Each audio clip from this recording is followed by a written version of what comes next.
Mr. Chief Minister and friends, I am very happy that all of you have been able to attend the two functions today. Since the director has already given you the background about these two schemes, I need not repeat the details here. This function has come off immediately after my return from the meeting of the Tourist Development Council held in Srinagar, and so we are in a better position to take stock of the situation regarding tourism in the whole country as well as in our state. Tourism, like other isms, has not been properly appreciated and it has not yet come to play its full and rightful role in the development of Indian economy. Many of the countries of Europe repaired their war-ravaged economies through the development of tourism. In India also, in spite of its weaknesses, it stands as the fifth biggest industry earning foreign exchange for us. Our earnings of foreign exchange from tourism last year were about 23 crores of rupees.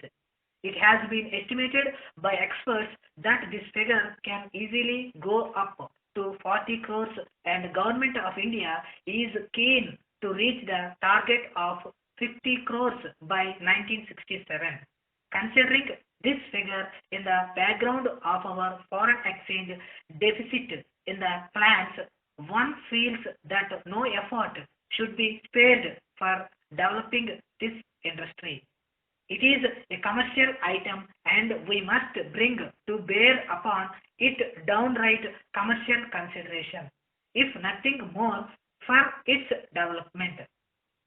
Apart from purely economic and commercial considerations which should weigh with us very heavily, there is another aspect of tourism which deserves to be given due importance. Travel, said back on, is education, and a truly educated man is generally one who has emerged out of his shell and seen the wide world.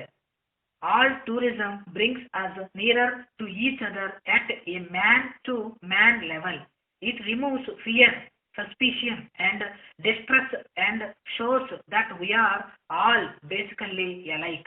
After his travels abroad, Rabindranath Tagore wrote, "Men are bad, but man is good."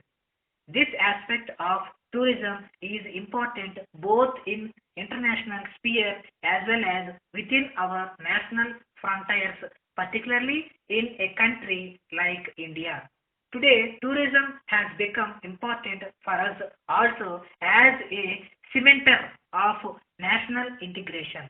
We have therefore to promote this human industry not only on economic grounds but for our survival as a united nation. Tourism entered our planning effort 5 years after the rest of the industries. There was no mention of tourism in the first plan. In the second plan, on account of 4 crores was provided, and in the third plan, this was raised to 7 crores. However, provision of amount in the plan is not the end of the matter. We have to take concerted steps to introduce tourist consciousness in our thinking at all levels. In 1961, Government of India mounted a campaign initiated by the late Prime Minister Sri Jawaharlal Nehru to welcome the foreign visitor as a guest and a friend. In 1963, the Government of India appointed a committee under Mr. Jawaharlal Nehru to suggest ways and means how tourism could be promoted further and earnings from it increased. This committee, properly known as the JA Committee, has made recommendations which now form the basis of Government of India's policy on tourism. This report was discussed last year and also this year at the Tourist Development Council at Srinagar, which I have attended. The ascent naturally has to be on the foreign tourist, but whichever place is developed for the foreigner becomes automatically useful for our own people also and vice versa. Further, it has been suggested that we should concentrate our resources in developing fully a few places rather than dispersing our resources on large number of projects. What is called integrated area development has become the accepted line for the promotion of tourism on selected centers. It is in this context that we have to see the progress of tourism in our own state. Like the rest of the country, we did not have anything in the first plan about tourism. In the second plan, an amount of lakhs was earmarked for tourism. Out of this, Government of India's share was 50,000 only. The third plan has an outlay of 14 lakhs, out of which Government of India's share is 8 lakhs. Thus, the third plan represented a big advance over the second. It was mentioned in the Tourist Development Council that in most of the states execution of schemes was very slow, but I am glad to say that it was noted with satisfaction that in our state progress in the execution of schemes is good. We have decided to develop three centers extensively in the third plan for tourism: Hyderabad, Nagarjuna Sagar, and Vizag. These schemes, for which the foundation stones have been laid by Chief Minister today, are out of the four schemes costing over 4 lakhs approved by the Government of India for Nagarjuna Sagar.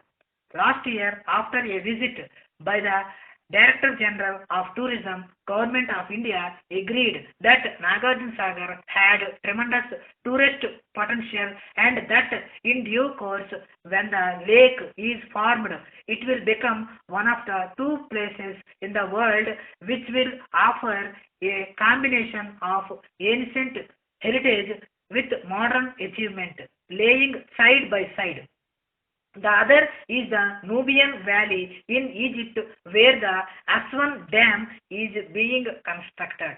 I am glad that these schemes have been blessed by our Chief Minister and hope that they will be completed within this year. Having mentioned the broad outline of second and third plan, I might mention something about the shape of things to come in the fourth plan. Our working group has drawn up a plan for 40 lakhs for the next plan. Apart from developing further the amenities at places like Hyderabad, Nagarjuna Sagar and Vizag, Vikarabad will be developed extensively. A draft for the fourth five-year plan is yet to be discussed and of course there will be some changes. I hope that they are all for the better. One other feature of the next plan will be the tourist spots which are important from the district or regional point of view will be developed as a part of the area plans of Jilla Parishads. We have in our part and made provision for giving subsidies to Jilla Parishads in deserving cases. Thus, instead of the present three categories, we will have four categories.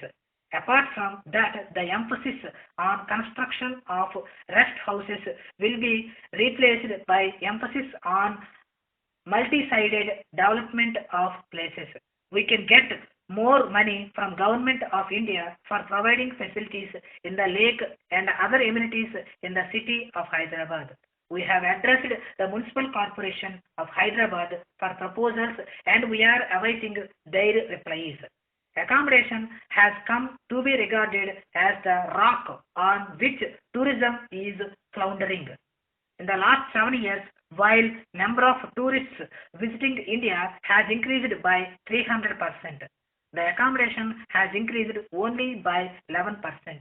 There is a crying need for accommodation and the Government of India is keen that we should provide more such accommodation.